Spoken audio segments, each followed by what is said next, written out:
Yeah, it was about the second year of my undergraduate schooling at the University of Hawaii at Hilo. And I remember being home during the summer. And while I was home, I thought, I'm going to go through and brush up on my accounting homework because I'm not very good at it.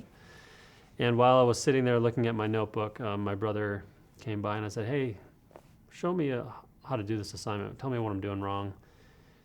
And he looked at my work and said, well, I see what your problem is. The problem is you're not an accountant.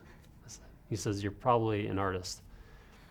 And I said, why is that? And he quickly showed me my notebook, and on the margins of the paper were just drawings everywhere, every single page. He says, you should probably try and take a class in the fall and see if you like it. So that fall, went back to school, took an art class, beginning drawing, and never turned back. It was like I was home.